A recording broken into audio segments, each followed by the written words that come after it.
We are here now and we are asked to determine the derivative of y in terms of x, or dy dx, if y is equal to 4 root x plus x cubed. Now we're going to deal with y. Remember, we are deriving y, but before we derive y, we have to make y derivable. We have to simplify y. In this case, we've got a square root. There's a particular way of dealing with the root. Now we are simplifying, still working with y, not deriving yet, and then this will be equal to 4, and then in simplifying root x, we are going to put brackets x here, and we make this to the power 1 over 2. I hope you understand. Remember, there is a 2 here, which we choose not to write, or we don't normally write, right? On the square root, hence we call it a square root. Had it been a 3, it was going to be a cube root, and then we taking that to be our denominator on the exponent. Now we are adding x cubed. Having something like this, we can now safely derive. And in deriving, we are no longer writing y, because this is the derivative part. So it's the derivative of y in terms of x, or dy dx is equal to, now we take in the exponent, multiplying it by the base. The half of 4, or 4 multiplied by 1 over 2, is going to be 2, and then x remains as x, and to the same exponent we are now subtracting 1, and then 1 over 2 minus 1 is going to give us minus 1 over 2, or negative half, and this will be added to x cubed. Having something like this x cubed is the same as x cubed. Now we can submit it in the form that is given, which have got the roots, because we can simplify this further.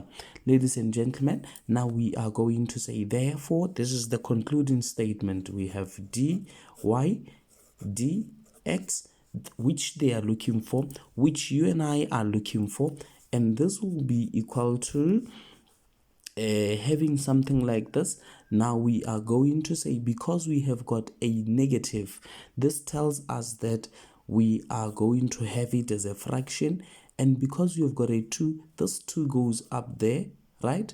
Or let me just say 2 remains up, and this with a negative goes as a denominator, right? So that it becomes a positive, and it is the same as the root of x. Are we together? And then we are going to add x cubed. But I want us to go a little bit into this. Now this is our answer, right? I just feel like there is someone who may not understand how we moved from this part to this part, right? Remember, let me work it aside. Remember, if we have got 2x to the power negative 1 over 2, right? And then we are choosing to take this part to the denominator. We are going to remain with 2 up here, right?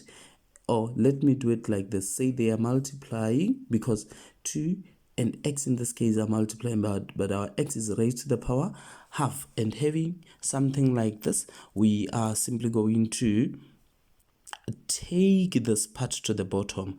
Remember, according to the laws of exponents, now the exponent changes sign. We'll remain with 2, and then, because all this is to the power 1, so taking this part to the bottom will give us a 2 as the numerator, dividing by x, and then we changing the exponent, right? It becomes minus 1 over 2. And then just on this, we are now going to remain with 2 up there, dividing the 2, and then we get to simplify this. Oh, I'm sorry, because we took it to this part, remember the sign changes, it becomes a positive. And then we have agreed that, or in maths, as you know, x to the power 1 over 2 is the same as the root of x. And then this is the part that we came with to this point, and this is our answer. Thank you.